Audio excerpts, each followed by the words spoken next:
చంద్రబాబు నాయుడు అధికారంలోకి వచ్చిన తర్వాత ప్రతిపక్ష నాయకులపైన ప్రతిపక్ష పార్టీలపైన రెడ్ బుక్ రాజ్యాంగ పరిపాలన సాగిస్తున్న విషయాన్ని ఈ రాష్ట్ర ప్రజలందరూ కూడా పరిశీలన చేస్తున్న విషయాన్ని నారా చంద్రబాబు నాయుడు గారు కానీ ఆయన కుమారుడు నారా లోకేష్ గారు తెలుసుకోవాల్సిన బాధ్యత ఉంది.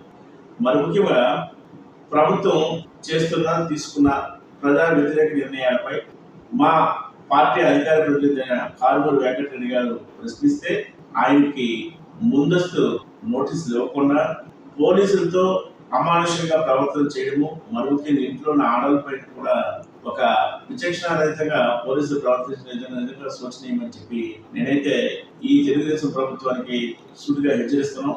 అయ్యా, నువ్వు ఎంతమంది ప్రశ్నించే గుర్తులు నొక్కుతావు? చంద్రబాబు నాయుడు నీకు చేత అయితే ఈ రాష్ట్రంలో ఉన్న ప్రధానికి మేలు చేయి. మరి ముఖ్యంగా ప్రజలకు మేలు చేయాలని ప్రజల యొక్క ఆలోచన ఈ ప్రభుత్వానికి తెలియజెప్పే బాధ్యత ప్రతిపక్షాలు పోషిస్తే ప్రతిపక్షాలపై కక్ష సాధింపు చర్యలు తీసుకోవడం ఎంతవరకు సమంజసమని చెప్పి ఈరోజు నేను నారా చంద్రబాబు నాయుడు గారి సూటిగా అడుగుతున్నాను.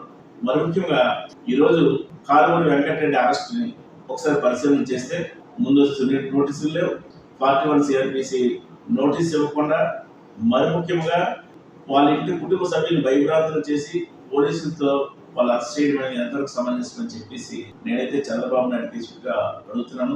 మరి ముఖ్యంగా ప్రతిపక్షాలు గొంతు నొక్కితే 1000 గొంతులు పడుతున్నాయి. ఈ రాష్ట్రంలో జగన్మోహన్ రెడ్డి గారి అభిమానులు, జగన్మోహన్ రెడ్డి గారి సానుభూతి పనులు కోట్లాది మంది ఉన్నారు. నువ్వు ఎంతమంది గొంతు నొక్కుతావు చంద్రబాబు నాయుడు?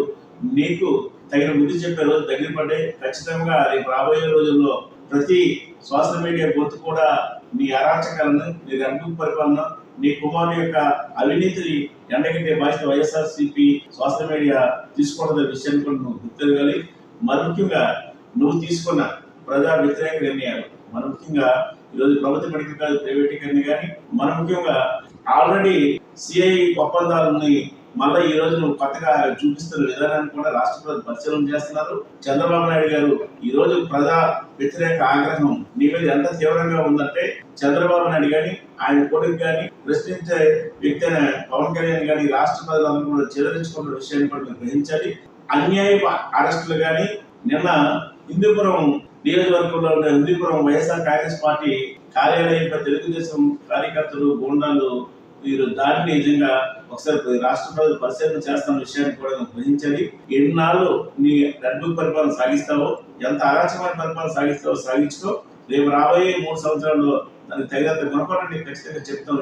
ఇంతకు 2 రైతులు నీకు సమాధానం చెప్తామని వైఎస్ఆర్ కాంగ్రెస్ పార్టీ భారతపురం నియోజకవర్గంలో నీకు ఖచ్చితంగా హెచ్చరిస్తామని చెప్తున్నాం.